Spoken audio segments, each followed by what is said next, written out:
Bonjour à tous et toutes, c'est le 8h30 France Info du samedi sur France Info Radio, le canal 27 de la TNT, vous en avez l'habitude.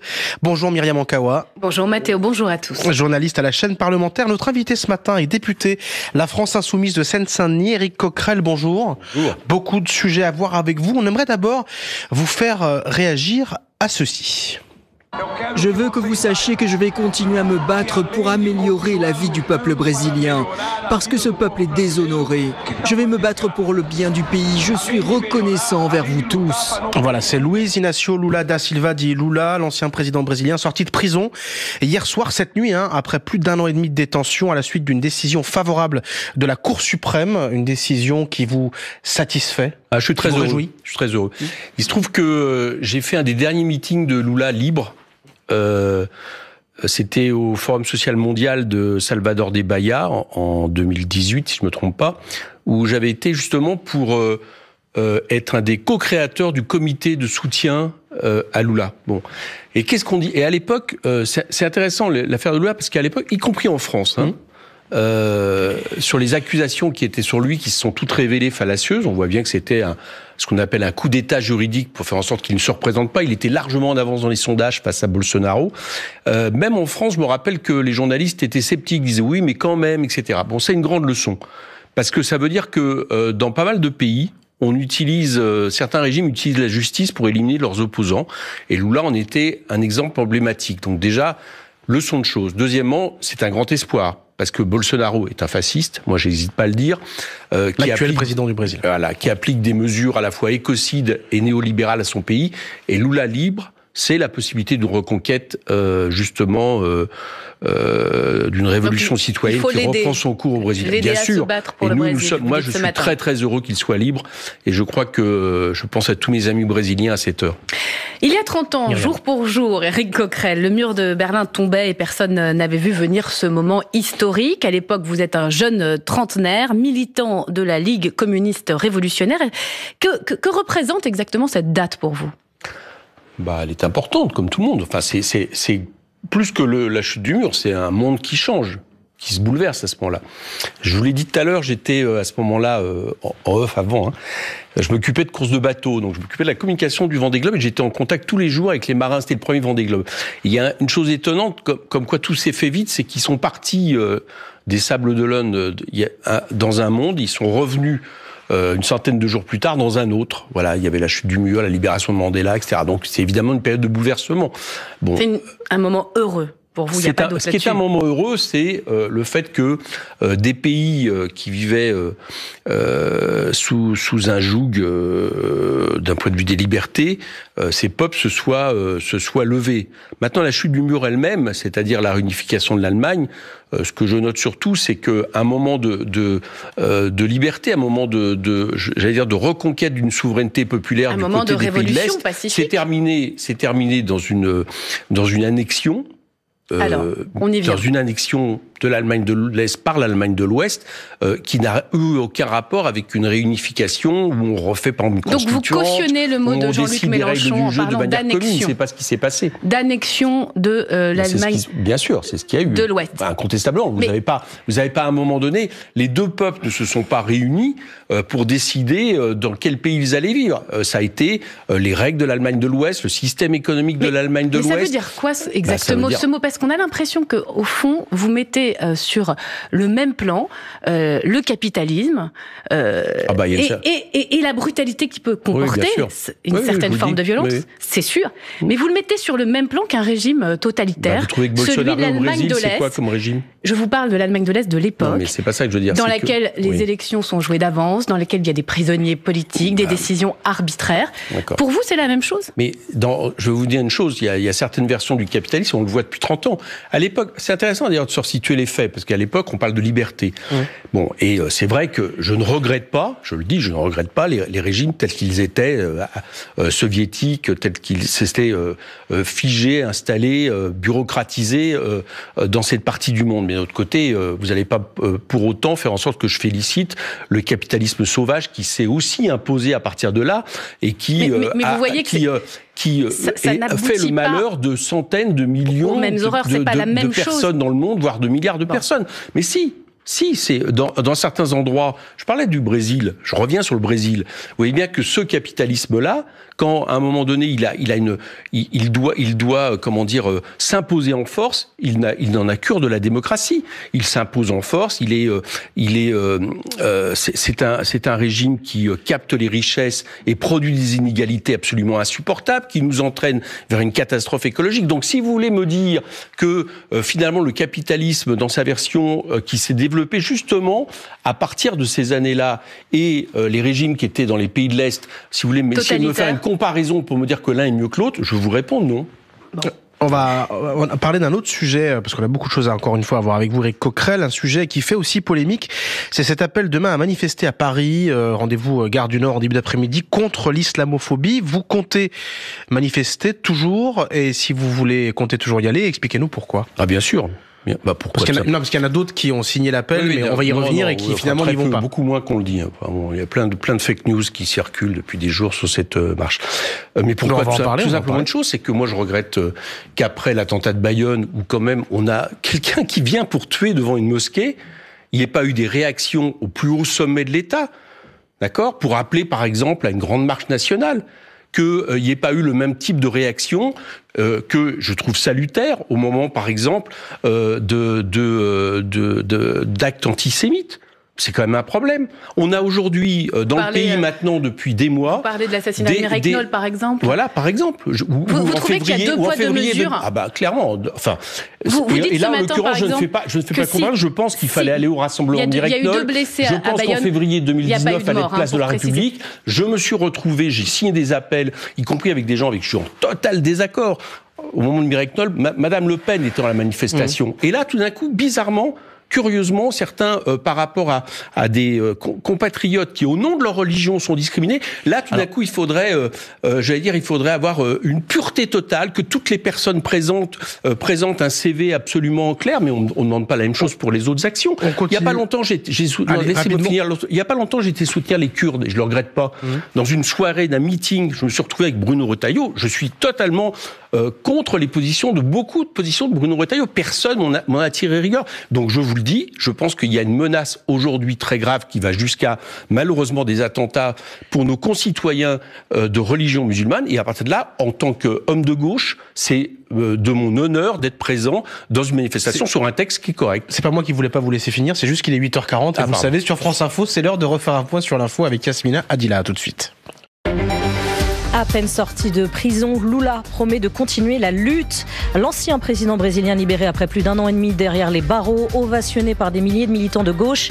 L'ex-dirigeant du Parti des travailleurs condamné à 8 ans de prison pour corruption, accusé d'avoir attribué des contrats gouvernementaux en échange de pots de vin. 30 ans après la chute du mur de Berlin, l'Allemagne célèbre sa réunification après 28 ans de séparation. Angela Merkel doit prononcer un discours dans la matinée. La chancelière allemande rencontrera demain Emmanuel Macron. Les 2 dirigeants discuteront ensuite de l'avenir de l'Europe. 8 ans de prison pour Claude Chaussat, ex-gangster et repenti autoproclamé. Son épouse s'est dit sur France Info déçue. Cet ancien de la bande criminelle La Brise de Mer, accusé de complicité d'assassinat, celui de Richard Casanova, fondateur présumé de ce gang criminel corse mort en 2008. Nouvel hommage aux victimes de la rue d'Aubagne à Marseille, un an jour pour jour après l'effondrement de 3 immeubles et la mort de 8 personnes. Rassemblement pour dénoncer les lenteurs administratives et demander un relogement durable. Un partout entre la France et l'Australie en finale de la Fed Cup de tennis. Cuisante défaite de Caroline Garcia face à la numéro 1 mondiale Ashley Barty. Score final 6-0, 6-0. France Info. Et tout est plus clair. Le 8h30 France Info avec ce matin Éric Coquerel, Myriam Ankawa. Alors on continue à parler de cet appel à manifester contre l'islamophobie dimanche à Paris. Le texte lui-même de l'appel publié dans Libération qui évoque, je cite, des projets ou des lois liberticides qui visent les musulmans suscite une forme de malaise, y compris dans votre propre famille politique, puisque on va écouter par exemple François Ruffin, il était sur France Inter, eh bien il prend très clairement ses distances. Vous réagissez après. Moi, j'étais à Bruxelles en train de manger des frites et des gaufres avec mes enfants, donc c'est pas mon truc. Maintenant, je vais vous dire... Attendez, ça veut dire quoi? Ça veut dire que vous l'avez signé... J'irai pas dimanche, je joue au foot. Donc voilà, vous savez, je fais pas de médias le dimanche non plus parce que je joue au foot. En revanche, je vais vous dire ma conviction profonde là-dessus. Vous regrettez d'avoir signé cette tribune? Non, je vais vous dire ma conviction profonde sur le fond. Je ne veux pas de guerre de religion. Vous comprenez ce que dit Éric Ruffin en disant qu'il finalement il n'ira pas à cette manifestation. Je pense que François fait une erreur et il s'est excusé même dans un tweet recherché. J'invite tous vos auditeurs à aller chercher tweet François Ruffin. Il s'excuse auprès d'un des initiateurs et il dit si ces paroles ont pu choquer, je les regrette, etc. Et j'observe une chose, vous avez entendu, est-ce que vous regrettez d'avoir signé l'appel ? Non. D'accord. Donc, arrêtons d'essayer. J'allais dire depuis des jours. Non, mais c'est très. On m'a dit, André Chassaigne ne signe plus l'appel. C'est faux. Alors sur le fond, etc. Donc, les lois liberticides. Jamais je n'ai vu. Non, attendez, c'est important. Jamais je n'ai vu une manifestation, d'accord, s'insurgeant contre une forme de racisme évidente. Malheureusement même, y compris véhiculé au plus haut sommet de l'État, je parle par exemple de M. Blanquer, vous ne parlez pas d'islamophobie, je note. Il faut dénoncer des petits garçons qui ne donnent pas la main à une petite fille. Je n'ai jamais entendu, dans un moment où vous avez des chroniqueurs sur des chaînes de télé, devant des centaines de milliers de personnes, je parle de M. Zemmour, qui ont un discours qui avait avant des groupuscules néo-nazis il y a une vingtaine d'années devant 200 personnes. Je n'ai jamais entendu autant de choses, de fake news et d'alertes par rapport à une manifestation. Et encore une fois, je trouve que ce n'est pas au niveau. Justement, on est en train de faire. Éric Coquerel, prenons des faits. Risque court beaucoup de nos concitoyens. Yannick Jadot a signé l'appel et puis il ne va pas à la marche. Il dit je suis pas à l'aise avec tout ce qu'il y a dans le texte et notamment cette question de projet ou des lois liberticides. Est-ce qu'il y a aujourd'hui en France, selon vous, dans la loi, des choses qui sont liberticides envers nos concitoyens musulmans ? Il y en a. La question est simple. Il y a une loi qui vient d'être votée au Sénat très clairement. J'espère qu'elle ne sera pas votée à l'Assemblée. Mais celle qui veut étendre la laïcité jusqu'aux mamans accompagnatrices à l'école, d'accord, qui ne sont pas des fonctionnaires, qui ne parlent pas au nom de la collectivité, je trouve que si elle était adoptée, c'est une loi liberticide. Le gouvernement a déjà dit qu'il n'adopterait pas cette loi sur les sorties scolaires. Je regarde ce qui est marqué dans le texte. Moi, je vous dis ce que moi, j'ai sur quoi je vais manifester. Que d'autres, dans la manifestation, étendent la question des lois liberticides à des lois que, pour ma part, je revendique. Je pense notamment à celle, par exemple, de 1905. Je pense, par exemple, à celle qui fait que des enfants mineurs à l'école n'aient pas de signes distinctifs religieux. Ça, c'est leur problème. Moi, je vais manifester sur les bases de l'appel. Et les bases de l'appel ne précisent pas ça. Les bases de l'appel, j'invite chacun à le lire, parce que là aussi, on lui fait dire beaucoup de choses. Il est très clair, y compris sur le terme islamophobie, qui n'est pas ma préférence, parce qu'il a des ambiguïtés, mais l'appel dit très clairement... Expliquez-nous les ambiguïtés pour qu'on comprenne, parce que c'est pas toujours simple. Les ambiguïtés, c'est qu'aujourd'hui, il est dans le sens commun, pour la plupart des organisations, et même beaucoup de médias, il est devenu la traduction, en gros, de la haine anti-musulman, d'accord ?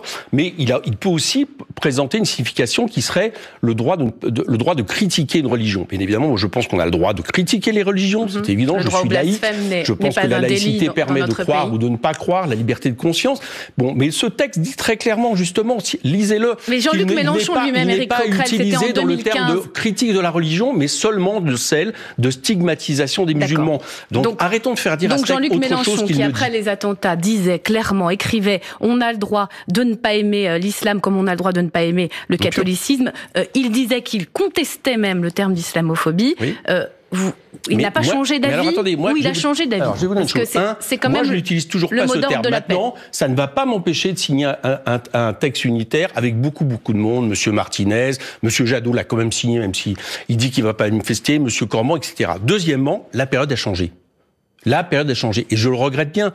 Il y a quelques années, effectivement, je pense que le racisme anti-arabe ne se travestissait pas derrière un racisme vis-à-vis d'une religion. Aujourd'hui, malheureusement, c'est le cas. Les vannes sont ouvertes. Et j'allais dire que les vannes sont plus ouvertes, malheureusement, dans le peuple de France. Moi, je le vois en Seine-Saint-Denis. Elles sont plus ouvertes au niveau de nos soi-disant élites, certains médias, certains chroniqueurs, au niveau du gouvernement. Tout ça sous la pression du Rassemblement national. Je le regrette, mais c'est le cas. Il faut laisser vivre tranquillement les gens qui, dans notre pays, croient en l'islam. C'est la deuxième religion de France. Qu'on arrête de les stigmatiser. Est-ce qu'on veut une nouvelle guerre de religion? C'est ça qui est posé comme question. L'un des initiateurs de cet appel, c'est le CCIF, le collectif contre l'islamophobie, qui est réputé proche des frères musulmans, ce qui fait aussi que des gens aient pris leur distance. C'est pas un obstacle ou un souci pour vous? Je vais vous répondre de deux manières. D'abord, moi je vais vous dire, je connais très mal, je l'admets, j'allais dire, les organisations qui se réclament de l'islam tout en ayant une pensée politique. D'accord ? J'ai regardé ce que dit le CCIF. Je voudrais effectivement décortiquer, parce qu'on dit beaucoup de choses. Il y a beaucoup d'accusations qui sont là depuis quelques jours, y compris, il y en avait une vraie, c'est-à-dire il y avait quelqu'un qui avait signé, qui il y a 10 ans a tenu des propos absolument inqualifiables, qui est revenu dessus, qui les a regrettés, mais qui a retiré sa signature. Bon, le CCIF, je veux bien avoir une analyse sur, mais en tout cas, pour moi, c'est pas pire que le CRIF. D'accord ? Et moi, j'ai répondu à des appels du CRIF. En termes de communautarisme, je veux dire. Bon, maintenant, si vous voulez... Qu'est-ce que vous voulez dire précisément ? Parce que ce qu'on reproche au CCIF, c'est au fond d'avancer masqué au service d'une forme d'islam politique. Non, ce qu'on peut... Là, c'est la même chose avec les Juifs. Non. Juste pour vous savez ce que c'est que le danger communautariste, à un moment donné, c'est d'imposer des lois religieuses ou des lois particulières à la République. Je pense qu'en réalité, dans notre pays, heureusement, à une échelle de masse, je veux dire, il n'y a pas de danger. C'est-à-dire que je pense que tout ça est très marginal. Quand ça va trop loin, il faut que les lois agissent, etc. Mais maintenant, le CCIF, moi je regarde le CRIF par exemple, à certains moments sur des appels à soutenir un gouvernement étranger qui par exemple colonise le peuple voisin contre toutes les résolutions de l'ONU. Bon, ça dépend d'où on se trouve. Pour moi, c'est condamnable. Ça m'empêche pas. Quand le CRIF fait un appel par rapport et parmi les initiateurs de manifestations contre l'antisémitisme, ça ne m'empêche pas de répondre présent. Je réponds présent sur mes bases. Et ce que j'observe, c'est que le CCIF a signé un texte qui, par ailleurs, d'accord, n'a absolument aucune ambiguïté sur une quelconque vision politique d'une religion. Voilà, on va parler aussi du reste de l'actualité. En plus, c'est un des initiateurs. Il y en a beaucoup d'autres. Je l'ai dit comme ça, l'un des initiateurs. On va parler de l'actualité sociale également. Éric Coquerel, avant le prochain rappel des titres sur France Info. Écoutez le ministre de l'Intérieur, Christophe Castaner, qui était sur France Info jeudi et qui a évoqué la mise en place de quotas professionnels d'immigration. Nous avons un objectif simple, favoriser une immigration économique là où nous avons besoin de main-d'œuvre, là où nous avons besoin de cerveau, là où nous avons besoin de savoir-faire. Il ne s'agit pas pour nous d'en faire une arme anti-immigrée, une arme anti-étranger. Il s'agit d'avoir une politique là aussi maîtrisée sur la migration économique. Elle ne l'était pas parce qu'elle ne correspondait pas à des réalités, des besoins. Demain, elle doit l'être. Ce n'est pas une arme anti-immigrée, dit le ministre de l'Intérieur. Comment vous réagissez ? Est-ce que vous êtes convaincu ? Non, je suis pas convaincu. Écoutez, il y a pas que la mesure des quotas. En même temps, ils ont réduit l'AME, c'est-à-dire l'aide médicale. L'aide médicale. Donc ils attaquent un peu sur plusieurs sujets et surtout. Un an après que une loi asile-immigration a été votée, qui notamment envoyait des enfants mineurs dans les centres de rétention, qu'est-ce qu'ils font ? Ils remettent le thème sur le... Là, sur les quotas, il ne s'agit pas de réduire l'immigration. Au contraire, il s'agit de l'augmenter pour pallier le manque de main-d'œuvre dans certains secteurs en tension. L'important, c'est moins les mesures, que de remettre à nouveau le couvert en laissant penser que le problème central des Français aujourd'hui serait la question des migrants. D'accord ? Tout ça, un mois avant les grandes grèves du 5 décembre, que j'espère reconductibles, générales, contre les mesures sociales du gouvernement. Donc je pense que tout ça est une manière à la fois de continuer à animer ce débat malsain avec le Rassemblement national. Manifestement, c'est ça qu'ils espèrent pour les prochaines élections. Ils espèrent s'en tirer comme ça. Et en même temps, de toujours pointer finalement le plus faible, au lieu de parler des vrais problèmes, par exemple de la captation des richesses par les actionnaires, de toujours pointer le plus faible. Il n'y a pas de problème de l'immigration. Aujourd'hui, en France, il y a un problème de l'accueil de l'immigration. Mettons les moyens pour ne pas laisser des pauvres gens dans la rue. Et vous verrez, ça ira mieux. Il est encore 8h50 sur France Info, l'info avec Yasmina Adila. La chute du mur de Berlin, c'était il y a 30 ans, jour pour jour. La frontière entre l'Allemagne de l'Est et de l'Ouest s'ouvrait. Une cérémonie doit se tenir dans la matinée avec un discours de la chancelière Angela Merkel avant un concert prévu ce soir. Lula veut continuer la lutte. L'ancien président brésilien sorti de prison, acclamé par des milliers de partisans de gauche. Dans son discours devant la prison, il s'en est pris au président actuel Jair Bolsonaro. Lula libéré après plus d'1 an et demi derrière les barreaux, condamné à 8 ans de prison pour corruption. Vont-ils accepter d'indemniser les victimes de prêtres pédophiles? Les évêques réunis à Lourdes rendront leur décision aujourd'hui. Cette indemnisation pourrait prendre la forme d'un forfait de milliers d'euros. Une marche de la colère à Marseille, 1 an après l'effondrement de 3 immeubles rue d'Aubagne. Manifestation cet après-midi pour dénoncer la lenteur des pouvoirs publics, mais aussi pour demander un relogement durable rapidement. Un hommage sera rendu aux 8 morts dans ce drame. La finale de la Fed Cup de tennis, un partout entre la France et l'Australie, après la cuisante défaite de Caroline Garcia face à la numéro 1 mondiale Ashley Barty, et ce score 6-0, 6-0. Premier point pour la France, remporté plus tôt par Kristina Mladenovic. France Info.